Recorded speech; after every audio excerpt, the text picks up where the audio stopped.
Hello students, ये आपका part 2 video इस चैप्टर का। पार्ट 2 वीडियो में हम लोग चैप्टर पढ़ रहे हैं सदिश बीजगणित यानी कि वेक्टर अलजेब्रा।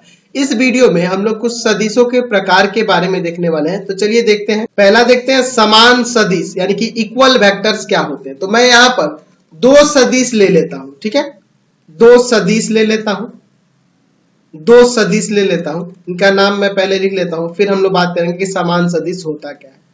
ये आपका वेक्टर ए भी हुआ और दूसरा जो हुआ वेक्टर में यहाँ पे सी डी ले लेता हूँ या सी डी वेक्टर है, ठीक है। तो इसको संकेतित रूप में वेक्टर ए से सूचित कर देते हैं और इसको वेक्टर बी से सूचित कर देते हैं, ठीक है। वेक्टर ए और वेक्टर बी से हमने इसे सूचित कर दिया। तो लिख सकते हैं कि वेक्टर ए तथा वेक्टर बी समान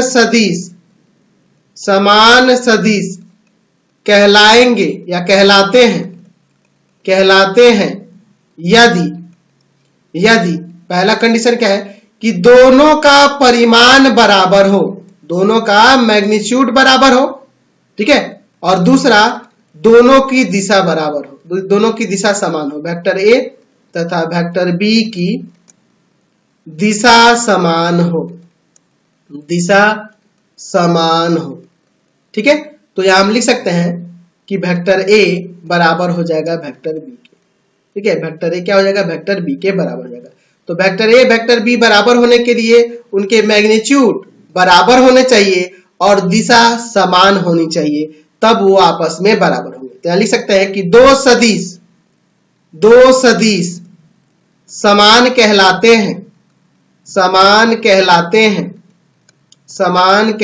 हैं यदि उनका परिमाण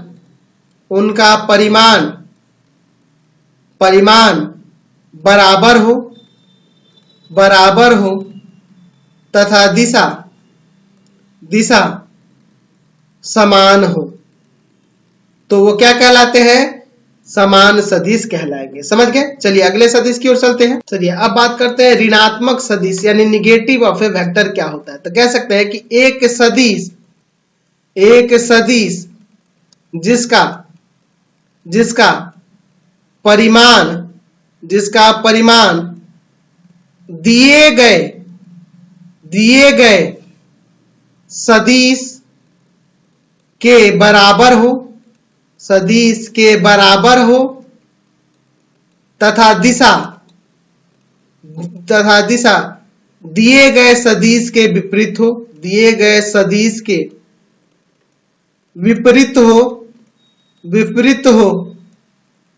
तो उसे दिए गए सदिश का ऋणात्मक सदिश कहते हैं। दिए गए सदिश का ऋणात्मक सदिश कहते हैं। ऐसे हम लोग इसे लिख सकते हैं। यहाँ पे समझ लीजिए, एक सदिश जिसका परिमाण दिए हुए सदिश के बराबर हो, यानी परिमाण बराबर हो लेकिन दिशा जो हो दिए हुए सदिश के विपरीत हो, तो उसे दिए हुए सदिश का ऋणात्मक सदिश कहते हैं। जैसे मैं यहाँ पे वेक्टर PQ लिखता हूं, ठीक है, और एक वेक्टर QP लिख देता हूं, तो दोनों में फर्क समझिए। वेक्टर PQ का डायरेक्शन P से Q की ओर है और इसका Q से P की ओर है। परिमाण तो समान होगा क्योंकि दोनों एक ही। देख लो, अगर मैं यहाँ पे दिखाऊं, यहाँ पे PQ वेक्टर, तो यानी P से Q की ओर बात हो रही है। और अगर मैं इसी परिमाण का दूसरा सदिश ले लेता हूं, उसे मैं यहाँ पे QP लिख देता हूं या P इधर ही लिखता हूं और Q इधर लिखकर डायरेक्शन ऐसे कर देता हूं। तो देख लीजिए, समान परिमाण का यह सदिश मैंने लिया है लेकिन बस दिशा विपरीत कर दिया है, तो यह सदिश क्या कहलाएगा, आपका ऋणात्मक सदिश कहलाएगा। यानी कि PQ वेक्टर किसके बराबर होगा, -QP वेक्टर के। यानी अगर मैं बात करूं वेक्टर A का ऋणात्मक सदिश क्या होगा, ऋणात्मक सदिश क्या होगा, तो उसे मैं लिख सकता हूं वेक्टर A। समझ गए, कोई दिक्कत नहीं है। अगर मैं यहां पे कहूं कि AB वेक्टर का ऋणात्मक सदिश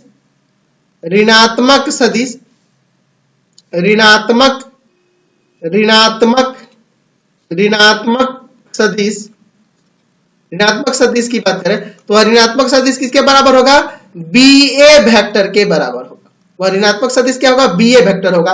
और अगर मैं बात करूं वेक्टर AB की तो वह किसके बराबर होगा? माइनस के वेक्टर BA के बराबर हो जाएगा।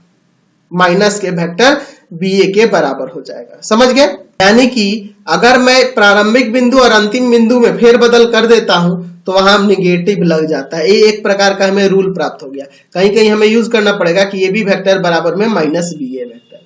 ठीक है, या अगर माइनस में दिया हो तो इसको पलट देंगे, यानी कि प्रारंभिक स्थिति और अंतिम स्थिति बिंदु में इनके चेंज कर देंगे तो यहाँ पे उसका साइन बदल सकते हैं, और इसका उपयोग हम लोग आगे एक्सरसाइज में करेंगे।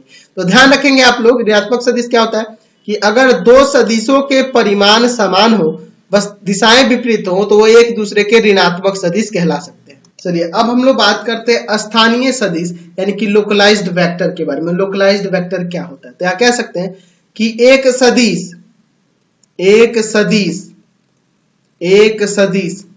स्थानीय सदिश कहलाता है।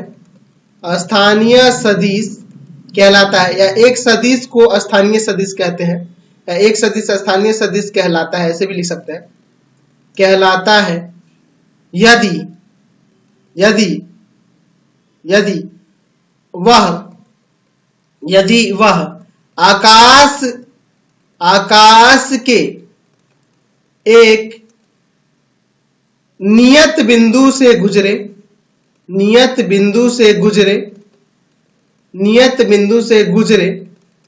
तथा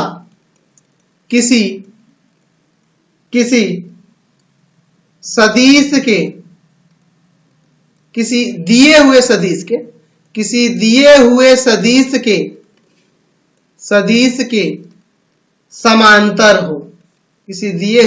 के समांतर हो, तो उसे स्थानीय सदिश कहेंगे। मान लो आपके पास एक वेक्टर दिया है, एक सदिश दिया है। मैं यहाँ पे मान लेता हूं कि हमारे पास एक वेक्टर AB दिया है, और मैं इसके समानांतर मैं कोई दूसरा सदिश खींचता हूं, PQ सदिश खींचता हूं, और जो किसी निश्चित बिंदु से गुजर रहा है। मान लो निश्चित बिंदु P ही है, चाहे इसी पर कोई दूसरा बिंदु ले सकते हैं, तो दैट मीन्स यह आपका स्थानीय सदिश होगा। तो किसी दिए हुए सदिश के समानांतर जब कोई अन्य सदिश खींचा जाता है जो किसी निश्चित बिंदु से गुजरता है, मान लो निश्चित बिंदु इसका इनिशियल पॉइंट ही है ना, प्रारंभिक बिंदु ही उसका क्या है? प्रारंभिक बिंदु ही उसका इनिशियल पॉइंट है, नियत बिंदु है ना, प्रारंभिक बिंदु ही उसका नियत बिंदु है, तो यहीं से गुजर रहा है और इस सदिश के समानांतर है, तो इसे हम लोग स्थानीय सदिश कहेंगे, लोकलाइज्ड वेक्टर कहेंगे। अच्छा, अब अगर मैं बात करूं कि अगर मान लो स्थानीय सदिश को अपने आप के समानांतर अगर कुछ दूसरा सदिश खींचना होगा, तो क्या इससे खींचा जा सकता है? नहीं खींचा जाता, क्योंकि आप अगर कोई स्थानीय सदिश की बात करोगे तो अगर स्थानीय सदिश मान लो, फिर हम लोग यहां से ऐसे लेते हैं, तो ये तो आपका एक सदिश तो हो जाएगा, लेकिन स्थानीय इसलिए नहीं होगा क्योंकि देखो एक निश्चित बिंदु से गुजर रहा है, लेकिन किसी दिए गए सदिश के समानांतर नहीं है। इसके समानांतर यह नहीं जा रहा है, निश्चित बिंदु से तो गुजर ही रहा है, लेकिन इस दिए हुए सदिश के समानांतर नहीं है, इसलिए हम लोग इसे या आप स्थानीय सदिश नहीं कहेंगे। ठीक है, तो स्थानीय सदिश को हम लोग तो कह सकते हैं कि स्थानीय सदिश को अपने आप के समानांतर स्थानांतरित नहीं किया जा सकता है। ठीक है, समझ गए? तो यहां से क्लियर हो गया स्थानीय सदिश क्या होता है। तो कह सकते हैं कि एक ऐसा सदिश जो दिए हुए किसी सदिश के समानांतर हो और जो किसी फिक्स पॉइंट से या स्पेसिफिक पॉइंट से गुजरे, वो आपका क्या कहलाता है? स्थानीय सदिश कहलाता है। चलिए अब बात करते हैं हम लोग यहां पर फ्री वेक्टर यानी कि स्वतंत्र सदिश, यानी कि फ्री वेक्टर क्या होता है? स्वतंत्र, नाम से ही पता चल रहा है कि वो स्वतंत्र होगा, तो उसका जो इनिशियल पॉइंट होगा, प्रारंभिक बिंदु होगा, वो कि निश्चित नहीं होगा, यानी कि वह कहीं भी खींचा जा सकता है। कह सकते हैं कि एक स्वतंत्र सदिश, ऐसे कह सकते हैं, एक स्वतंत्र सदिश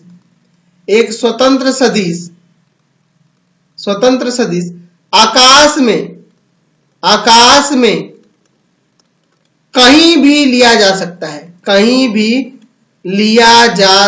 है, यानी कहने का मतलब कि जो स्थानीय सदिश नहीं होना वो आपका स्वतंत्र सदिश कहलाएगा, उसको कहीं भी खींच सकते हैं, किसी प्रकार से खींच सकते हैं, उसके लिए आप स्वतंत्र हैं। मान लो मैं इसे वेक्टर ए कह देता हूं, इसे वेक्टर बी कह देता हूं, ये दोनों क्या है आपके स्वतंत्र सदिश कहेंगे। ये स्वतंत्र रूप से हैं, कहीं भी किसी भी जगह पे आप किसी भी रूप में इसे खींच सकते हैं, तो ये आपके स्वतंत्र सदिश कहलाएंगे, फ्री वेक्टर कहलाएंगे। चलिए अगला बात करते हैं हम लोग शून्य सदिश यानी कि जीरो वेक्टर क्या होता है। शून्य मापांक वाला सदिश शून्य सदिश कहलाता है, यानी कि जिसका मापांक शून्य होगा, जिस सदिश का मापांक शून्य होगा उसे हम लोग शून्य सदिश कहेंगे, और शून्य सदिश को जीरो वेक्टर इस तरह से सूचित कर सकते हैं। या मैं यहाँ पे लिख सकता हूं ए वेक्टर।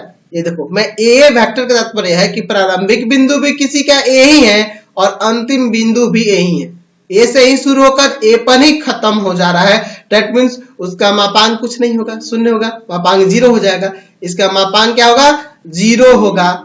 इसका मापांक क्या होगा, जीरो होगा, क्योंकि ये यहीं से शुरू होकर यहीं पे खत्म हो जा रहा है। प्रारंभिक और अंतिम बिंदु समान ही है, यानी कि उसका मापांक जीरो होगा।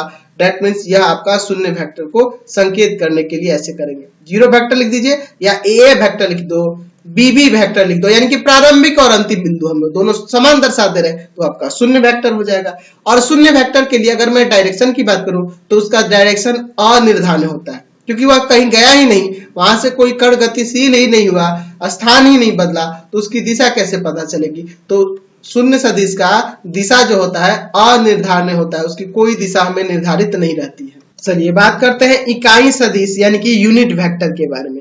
वह सदिश जिसका परिमाण एक इकाई हो, इकाई या मात्रक सदिश कहलाता है।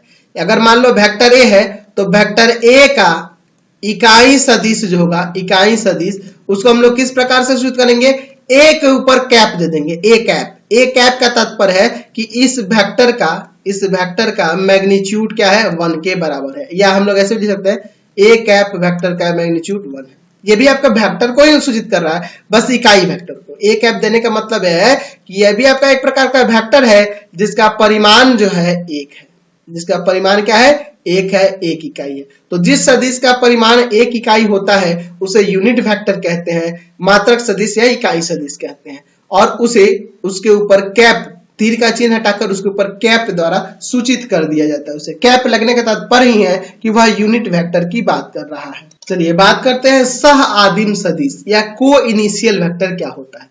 एक ही प्रारंभिक बिंदु वाले सदिश सह आदिम सदिश कहलाते हैं। मान लो मैं यहाँ पर एक बिंदु ओ ले लेता हूं, अब इस बिंदु से एक वेक्टर मैं इधर ले जाता हूं, दूसरा वेक्टर मैं इधर ले जाता हूं और तीसरा वेक्टर मैं इधर ले जाता हूं। देखिए किस तरह से, यहाँ ओ लिख देता हूं, यहाँ पे ए लिख देता हूं, यहाँ पे इसकी दिशा दर्शा देता हूं इस तरह से, ठीक है, यहाँ पे दिशा मैंने दर्शा दिया। तो ये तीनों जो आप सदिश देख रहे हैं, वेक्टर ओ ए देख रहे हैं, वेक्टर ओ बी देख रहे हैं, वेक्टर ओ सी देख रहे हैं, तीनों सदिशों के प्रारंभिक बिंदु समान है। प्रारंभिक बिंदु तीनों के क्या है, ओ है, इसलिए यह तीनों क्या कहलाएंगे, सह आदिम सदिश कहलाएंगे, को इनिशियल वेक्टर कहलाएंगे। तो जैसे अगर हम लोग ये सब परिभाषा याद कर लेते हैं तो आने वाले एक्सरसाइज में कोई दिक्कत नहीं होने वाली। तो सारी परिभाषाओं को याद रखेंगे तभी आपको आने वाला एक्सरसाइज आपसे सॉल्व हो पाएगा। चलिए अब बात करते हैं समांतर या संरेख सदिश, पैरेलल या कोलिनियर। पैरेलल और कोलिनियर वेक्टर क्या होता है, दो या अधिक स्वतंत्र सदिश समांतर या संरेख सदिश कहलाते हैं यदि वे एक ही रेखा के समांतर हो। यदि वे एक ही रेखा के समांतर होंगे तो उन्हें समांतर सदिश या हम लोग क्या कह सकते हैं, संरेख सदिश कह सकते हैं। समझ गए। तो इसमें दिशा से कोई मतलब नहीं है, देख रहे हैं ना, दिशा से कोई यहाँ कहना नहीं है कि दिशा से कोई मतलब नहीं है, बस वो समांतर होने चाहिए, है ना, एक दूसरे के समांतर होने चाहिए या किसी दिए हुए रेखा के समांतर होने चाहिए, ठीक है, या किसी दिए हुए रेखा के समांतर होने चाहिए। क्यों ऐसा क्यों कहा गया किसी दिए हुए रेखा के, क्योंकि यहाँ पे बात कर रहा है स्वतंत्र सदिश की। स्वतंत्र सदिश तो कैसे भी खींचा जा सकता है, लेकिन यहाँ पे हम लोग बात करेंगे कि वैसा स्वतंत्र सदिश जो किसी दिए हुए रेखा के समांतर हो। मान लो हमारे पास एक दिया हुआ रेखा यह है, इसके समांतर मैं दो सदिश खींचता हूं, एक वेक्टर ए खींच लेता हूं और एक वेक्टर बी खींच लेता हूं, ठीक है। यह दोनों सदिश जो है, ये दोनों स्वतंत्र सदिश इस दिए हुए सदिश के समांतर है या दिए हुए रेखा के समांतर है। ये वेक्टर ए और यहाँ पर वेक्टर बी, ये वेक्टर ए वेक्टर बी क्या है, इस दिए हुए रेखा के समानांतर है, ठीक है, या हम यूं कहें तो आपस में समानांतर है। तो यहाँ पे हम कह सकते हैं कि वेक्टर ए वेक्टर बी के समानांतर है। हम लोग ऐसे भी दिखा सकते हैं कि इनकी दिशाएं भी समान है, इनकी दिशाएं भी एक ही तरफ की है, तो ये दोनों क्या कहलाएंगे? समानांतर सदिश कहलाएंगे। वेक्टर ए वेक्टर बी के समानांतर हो जाएगा, क्योंकि दोनों की दिशाएं अलग हो उससे कोई फर्क नहीं पड़ता है। अगर मैं दो सदिश इस प्रकार से दिखा दूं जो समांतर तो है लेकिन दिशाएं विपरीत है, समांतर तो है लेकिन दिशाएं विपरीत है, तभी ये समांतर सदिश कहलाएंगे, तभी ये समांतर सदिश कहलाएंगे। समझ गए? कोई दिक्कत नहीं है, हम लोग ऐसे लिख सकते हैं। तो इसमें हम क्या देख रहे हैं? दिशाएं विपरीत हो जा रही हैं, लेकिन अगर यह एक दूसरे के समानांतर है तो ये समांतर सदिश या फिर संरेख सदिश कहलाएंगे। या किसी दी हुई रेखा के समांतर है, ये किसी दी हुई रेखा के यह दोनों किसी दी हुई रेखा के या किसी दी हुई सदिश के समानांतर हो रहे हैं, तब ये आपस में समानांतर हो जाएंगे, तब ये आपस में समानांतर हो जाएंगे, ऐसे हम लोग कह सकते हैं। समझ गए? या संरेख भी कह सकते हैं, समानांतर कहिए या संरेख सदिश भी आप यहां कह सकते हैं। चलिए अब बात करते हैं समदिश सदिश। समदिश सदिश यानी कि लाइक वेक्टर। दो समानांतर सदिश समदिश सदिश कहलाते हैं यदि उनकी अभिदिशा समान हो, यानी कि उनका डायरेक्शन समान होगा। अगर दो सदिश ऐसे हो, दो समानांतर सदिश, समझे ना, दो समानांतर सदिश, ये दोनों क्या है? आपके एक दूसरे के समानांतर सदिश हैं और दोनों की दिशा हम लोग क्या देख रहे हैं? बराबर देख रहे हैं, दोनों की दिशा समान है, अभिदिशा समान है, अभिदिशा समान दिख रही है ना जी। अगर मैं इसको ए बी और इसको मैं यहाँ सी डी रखता हूं और इसका बोलता हूं कि यह देख रहे हैं ए टू बी की ओर जा रही है, यह सी से डी की ओर गतिशील है, तो दोनों की अभिदिशा एक ही दिख रही है। दैट मीन्स यह दोनों लाइक वेक्टर कहलाएंगे, क्योंकि ये एक दूसरे के समांतर भी है और इनकी दिशाएं भी बराबर है, समानांतर भी है और दिशा भी समान है, समानांतर भी है और दोनों की दिशा भी समान है, इसलिए यह लाइक वेक्टर कहलाएंगे, समदिश सदिश कहलाएंगे। और इसी का जस्ट उल्टा हो जाएगा विपरीत दिशा सदिश, यानी कि अनलाइक वेक्टर। दो समांतर सदिश विपरीत सदिश कहलाते हैं यदि उनकी अभिदिशा विपरीत हो, यानी कि अगर मैं यहाँ पर एक वेक्टर ए लेता हूं और दूसरा मैं वेक्टर बी लेता हूं, मैं यहाँ कहता हूं, इधर डायरेक्शन देता हूं, वेक्टर ए और वेक्टर बी समानांतर है, लेकिन दोनों की अभिदिशा क्या हो रही है? विपरीत हो जा रही है। एक इधर इसकी अभिदिशा है तो इसकी अभिदिशा इधर है, इसलिए यह दोनों क्या कहलाएंगे? विपरीत दिशा सदिश कहलाएंगे। मतलब समानांतर तो होंगे लेकिन दिशाएं विपरीत हो जाएंगी तो वो आपकी विपरीत दिशा सदिश कहलाएंगे, और दिशाएं समान हो जाएंगी तो समान दिशा सदिश कहलाएगी, यानी या फिर समदिश सदिश कहलाएगी, ऐसे भी हम लोग कह सकते हैं, या समान दिशा सदिश भी से कह सकते हैं। लेकिन अगर मैं दोनों की बात करूं तो दोनों को समांतर या संरेख सदिश हम लोग कह सकते हैं, चाहे दिशा समान हो चाहे दिशा भिन्न भिन्न हो, कोई दिक्कत नहीं है इसमें। समझ गए? चलिए अब बात करते हैं समतलीय सदिश, यानी कि कोप्लेनर वेक्टर क्या होता है। तीन या तीन से अधिक सदिश समतलीय कहलाते हैं, समतलीय कहलाते हैं यदि ये एक ही तल में हो, यदि वो एक ही तल में हो या एक ही तल के समानांतर हो, यानी कि अगर वह एक ही तल पर स्थित है ना, एक ही तल पर स्थित हो, दिशा से कोई तात्पर्य नहीं है, अगर वो एक ही तल पे स्थित हो, ठीक है, वेक्टर ए वेक्टर बी और वेक्टर सी, अगर ये तीनों एक ही तल पर है, ठीक है, एक ही तल का मतलब सुन, एक ही प्लेन पे है, मान लो एक सरफेस ले लिया मैंने, कागज का पेपर है ना, एक ही तल पे है, दैट मीन्स ये समतलीय कहलाएंगे। मैं एक कागज का पेपर लेके उस पे एक वहां पे एक तल हुआ ना, उसी तल पे मैंने दिखा दिया, या एक ही तल के समानांतर हो, एक ही तल के समानांतर हो। अगर मैं यहाँ पे इस तरह से दिखाऊं, 3D फिगर में मैं दिखा देता हूं, ठीक है, यहां पर x y z मैंने ये वेक्टर, ये आपका एक एक्सिस ले लिया x y z। अब देखिए मैं क्या करता हूं, मैं यहां पर कह रहा हूं कि यहां पर ये वाला तल लेता हूं, ठीक है, यह वाला तल ले लेता हूं, इस तल के समानांतर ऊपर मैं यहां पर सदिश ले लेता हूं, वेक्टर ए वेक्टर बी और वेक्टर सी, ठीक है, समझ रहे हैं ना। मैं ये तीनों वेक्टर कह रहा हूं, ये तीनों सदिश जो है, तीनों सदिश जो है मैं यहां कह रहा हूं कि इस तल के समानांतर है। ये नीचे वाला जो तल दिख रहा है ना एक्स ओ जेड, ये वाले तल के समानांतर ये तीनों सदिश है, तब ये क्या कहलाएंगे? आपके कोप्लेनर कहलाएंगे। यानी कि अगर तीन या तीन से अधिक सदिश समतलीय कब कहलाते हैं? जब वो एक ही तल में होते हैं या एक ही तल के समानांतर होते हैं, तब भी वो आपके समतलीय सदिश कहलाएंगे। चाहे ये सदिश आकाश में कहीं पर भी स्थित हो, अगर वो एक ही तल के समानांतर हो रहे हो तो वो आपके समतलीय सदिश कहलाएंगे। तो यही कुछ सदिश के प्रकार थे। अब इसके बाद हम लोग सीधे एक्सरसाइज में चलेंगे और वहां चल के क्वेश्चन को बनाएंगे। बहुत ही छोटा सा एक्सरसाइज है। इंट्रोडक्शन तो इतना हो गया, लेकिन एक्सरसाइज आपका एक ही पार्ट में कुछ ही समय में हो जाएगा। आपको हमारे 3 चैनलों को सब्सक्राइब करना होगा। पहला है आपका path finder classes Chhapra, path finder classes Chhapra.